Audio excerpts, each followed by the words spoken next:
again, and welcome to this edition of EMS Now Up Close. I am Eric Miskell with EMS Now, and I get to speak with David Schild of the PCBAA again for an update. Last time we spoke, David, I was heading to Europe and you were heading to Washington, D.C. So you guys had your big annual meeting, but you also had a lot of meetings on Capitol Hill and advocating for the industry. So why don't you give us an update?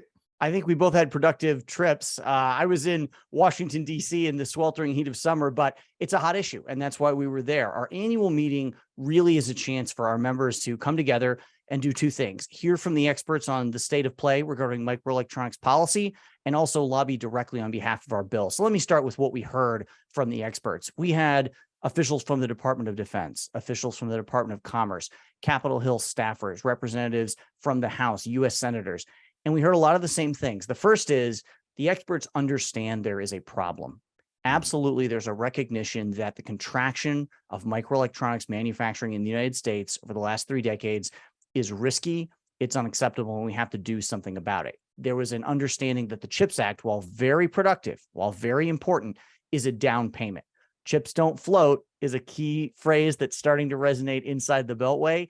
And we heard that from some of the officials that we spoke with. They get now why it's dangerous, why it's not good for our economic security, for our national security, to be dependent on any one foreign source for these boards that are in everything that make the microelectronics that make modern life possible, right? We can't have a foreign dependency. So that was great to hear that our message is starting to resonate and get through.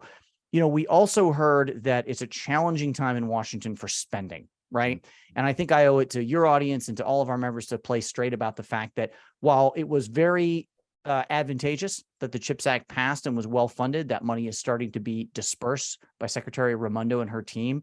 We do face an uphill slog right now with adding additional money to the federal budget. You've seen the defense process going right now, looking at billions and billions in cuts.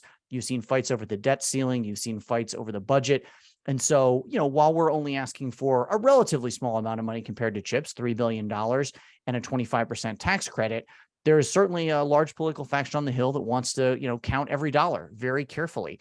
And so on the one hand, folks see the merits of our argument, but they also understand the political reality that, we're going to have to take away from some other account probably to add the money that we need. I think it's a convincing argument. I think it's an investment in long-term American productivity and economic security. As I mentioned, secure and resilient supply chains aren't going to happen for free.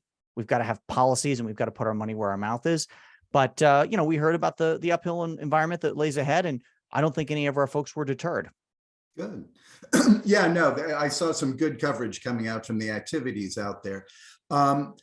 Let me ask, I know that the initial efforts were all about education, right? You had to educate what the industry is, what the impact is, where it plays, how we've fallen from, what was it, 20-some% of world production to 4%.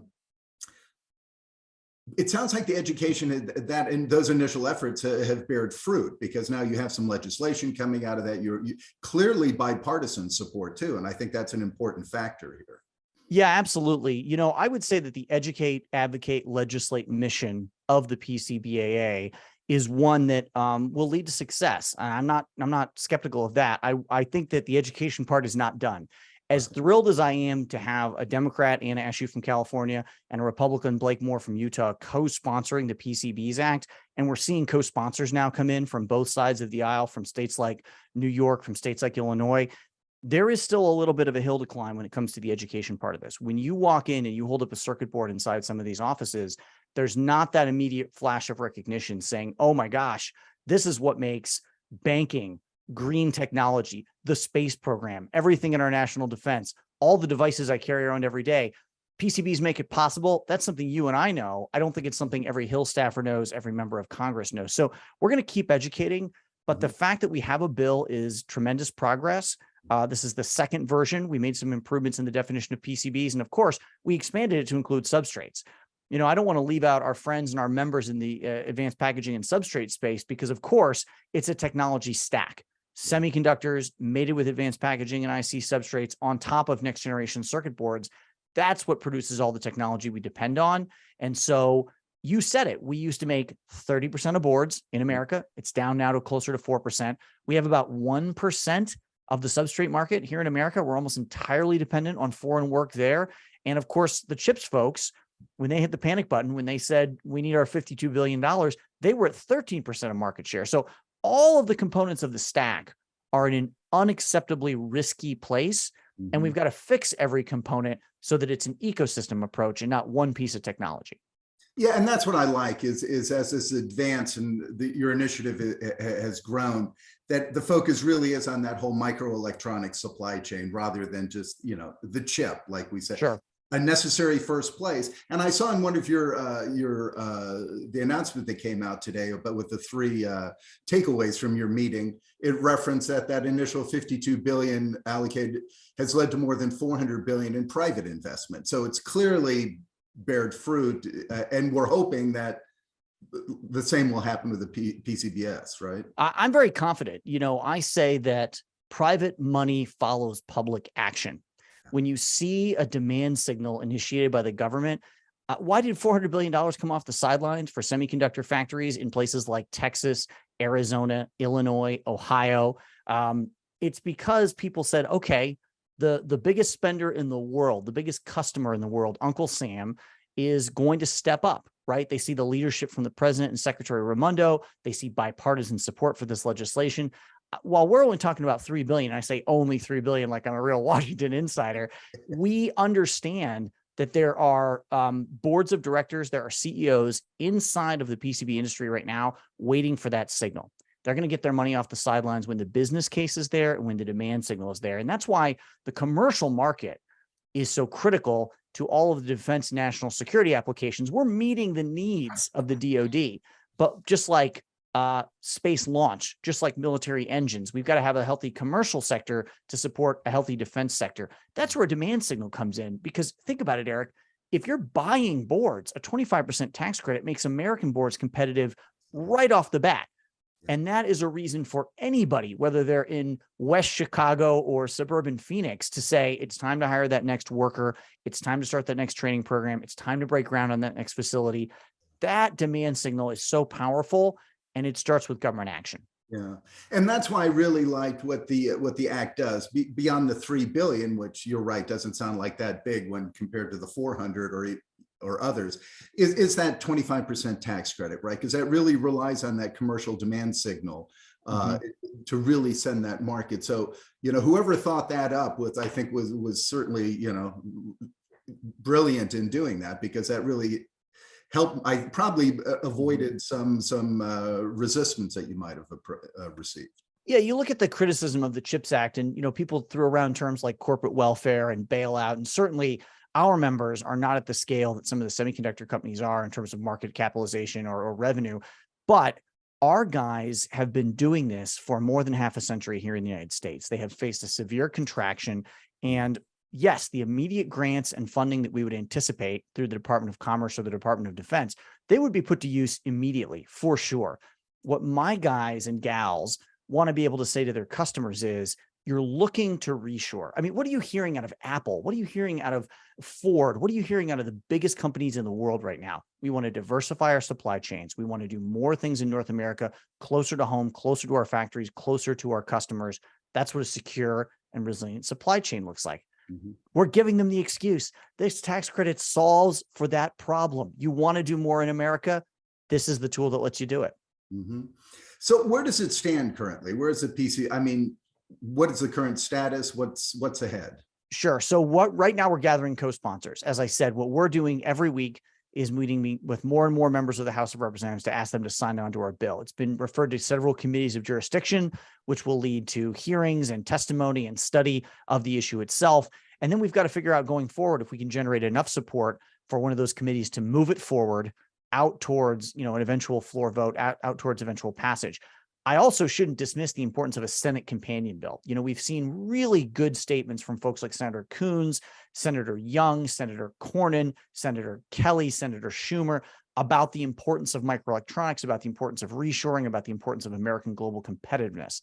What we need now is a Senate companion bill, because, of course, we've got to move something out of the Senate and out of the House before we could ever get it to the president's desk, before we could ever get it to become law. And all of this is to say, Eric, and I think it's important our audience hears this process is one that is months ahead of us, if not years. And I want to manage expectations. And I want to say that while I'm optimistic, I remind folks that it was probably 40 months from the time we started talking about a CHIPS bill to the time the CHIPS bill became enacted. If we could move a lot faster than that, I would be thrilled. But we have to build a base of support in both houses of Congress, and we've got to gain additional support from the administration. You're seeing very positive signals. Think about the invocation of the Defense Production Act in March. That's the president saying, I designate printed circuit boards and substrates as a critical national technology set. What a win. What a win for our industry to have that designation that you see for things like semiconductors, that you saw for things like ventilators during the pandemic. For the president to say, we have to have this, it's important to our national security, it's important to our economy, that's a huge win. We take the DPA, we throw some money at that through, I think, the Department of Defense appropriation process, and we keep chasing the elements of the Protecting Circuit Boards and Substrates Act as well. So you'll look to some committees like Energy and Commerce for more action. You'll look to more co-sponsors on the floor. And, I anticipate soon we'll be back with, some more exciting news about the bill. Okay. So help a neophyte as far as Washington goes, like myself, understand what you just said there too.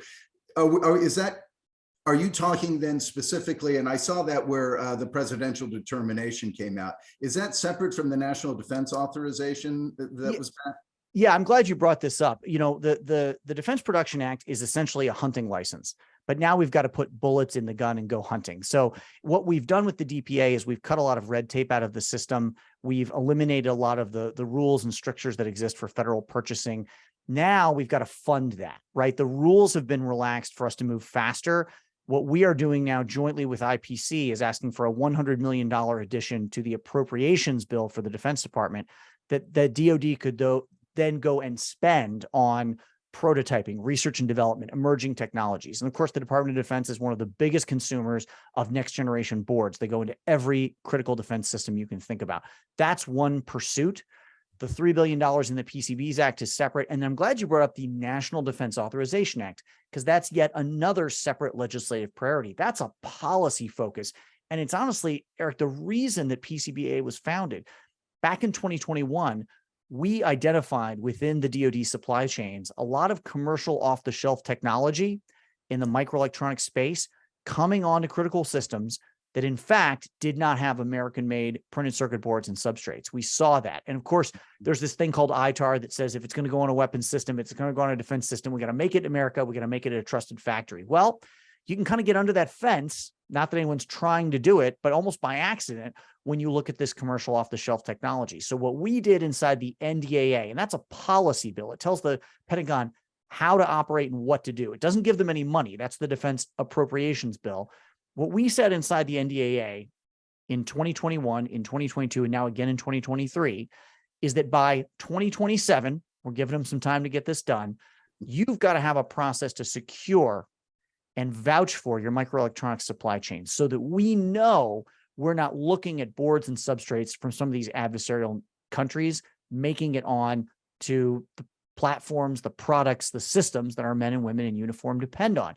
There's a long time to get this done, but we have a keep sold fight. Every single year the NDAA moves, we've got to keep that language in there. So, it's yet another legislative priority, and it kind of shows overall as we talk about these various policy initiatives, the government is touching our industry in so many places. There's so many different funding vehicles, so many different pieces of policy language, so many different initiatives to bring back American manufacturing that all have to sweep up printed circuit boards and substrates. There's no one single initiative we're chasing. It's a multitude. Okay. Wow. I wanted to ask too, because as you know, I was just in Europe and, over there, and it's funny because the chips don't float resonates over there as well. I heard that at several venues being, people mentioning that. So there's certainly that push forward as well. But I was asked by one of the companies we met with, if they were building in the United States, would that 25% tax credit for the PCBs apply for them? It would. So many of our members, so many members of the industry are global companies. And whether you're headquartered in the United States or not, or you simply have like a North American subsidiary, if the work is done in the United States, the way the legislation is written now, the tax credit is applicable and you can certainly apply for the funding. And I think you're seeing any number of companies maybe based overseas looking at American manufacturing and American sites now as competitive, perhaps in a way that they weren't before. But yeah, this bill does not make that distinction. There's any number of American headquartered companies that are going to be going after these funds. But if you're doing the work in America, on our shores, with our workers, that's the rebalancing that we're seeking. And so, yeah, I think it's going to be open to a lot of different organizations.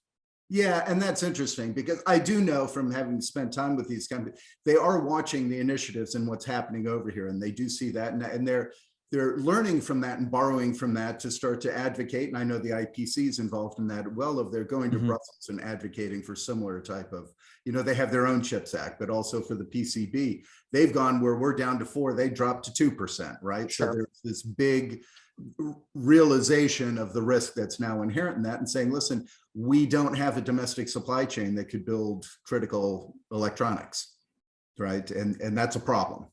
It's a global problem, right? Because the shrinkage that has occurred in Europe, in North America, it's equally problematic for all of these countries. And as you and I have talked about a couple of times, we're sort of rediscovering industrial policy, right? This isn't the first time any country has done it, but we're rediscovering the value of it. And it's not as though we're using it to counter market forces. And I think this is important to understand.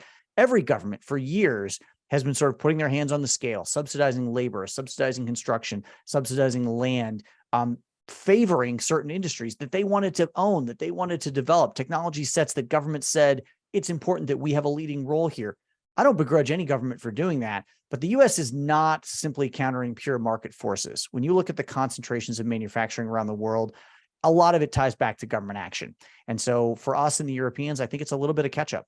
Yeah, definitely catch up. So tell me, I see a lot of support coming to the PCBA. I see the updates on the companies that are joining. So you're obviously, the PCBA is growing its membership as well. Companies, individuals even who see this, how can they get involved? What do you suggest they do? I'm glad you asked that, because while we have grown in size from 5 members to 33 members today, we're not nearly big enough. We have some of the biggest board shops in the world. We have critical materials suppliers. We have assemblers, but we need more members. I think if you're out there right now and you're doing advanced packaging, you're wanting to build substrates in America, you are building boards in America, or you're supplying any of the critical materials that make that process possible, you should be on our team. The more people we have, the greater the political impact we have. This is going to come down to political impact. It's going to come down to members of Congress saying, this means something in my district, it means something in my state. So if you're making boards anywhere in America today or doing any of the things I talked about, I want to talk to you about the benefits of membership. The other thing I would say is this is a huge win for the purchasers. So upstream and downstream of the actual manufacturing process, the tax credit makes a difference. So if you're out there right now and you're buying $1 million worth of boards every year, or $100 million worth of boards, or $1 billion worth of boards, wouldn't you like to go to your CFO and say, guess what? We get a 25% credit on this particular purchase, this particular critical supply, right? I want to talk to you as well, because I think you need to be on our squad and sort of pushing that boulder uphill with us. It's hard to say that this is a problem for dozens or even hundreds of companies. This is a passionate issue for thousands of organizations. So we've got a lot of room to grow. And I welcome the opportunity to tell anybody about what we're doing. And more importantly, have our own members tell you about the benefits of being on the team. Good. That's a good message. And we'll hope to promote that. Before I let you go, is there anything I should have asked you about today that I didn't, that you feel compelled, that's important to get out there? No, I really appreciate you putting more light and more heat on these issues. You reach an important audience. And what I would say is, we've got to stay on top of this, right? There are a lot of things distracting us. We're going to be going into an election year next year. But I was just on a call, an hour ago about the importance of reshoring and manufacturing generally. What are we going to do to secure supply chains? For some people, the pandemic and the sort of empty store shelves that we have are becoming more of a distant memory. But the issues of, should we have a more diversified supply chain? Should we have a more secure and resilient supply chain? What do we do when some of our largest global competitors own large shares of critical markets? those issues are not going away. Those issues are evergreen. I think you just open the newspaper, you listen to any podcast, and you see this broader issue, right? This broader economic and geopolitical challenge, which of course we in the PCB industry are wrapped up in. So there's going to be no shortage of things to talk about. And fortunately, right now, it's a focus area for policymakers. You know, it's interesting, the point you just made about the reshoring. One of the messages or themes that I brought back from Europe was around the reshoring, but they also said, you know, they're seeing a lot of it in RFQs right now. There's some success stories, but then they said, you know, if we had the full supply chain here, it would increase the reshoring that was happening, right? So they said, so not having these critical industries and the supply chain, you know, in Europe or probably even in North America is probably limiting the amount that people are willing to fully reshore. So yeah, you know, you've seen Secretary Raimondo talk about nodes, right? Manufacturing nodes. And I liken it to what you saw in the automotive industry for so many years, right? When the cars were being assembled in Detroit, where were the wiper blades? Where were the tires? Where were the brake pads, right? They were all across Michigan, Indiana, Ohio. You did have manufacturing nodes. You had the supply chain close to the OEM source. We need that in Arizona. We need that in New York. We need that in Illinois. And there's a recognition that there's a snowball effect that goes on here, right? That more work and more factories beget more of the same. We're early in the process. It seems like the wind is at our back. We got to keep it going. Yep. No, absolutely. Absolutely. David, good update. Good work. I love hearing from what you're doing. Hopefully we do this again in the fall and get even more exciting updates. And hopefully we can help drive up some membership for you as well. I look forward to it. Thanks, Eric. Thank you, David. Take care.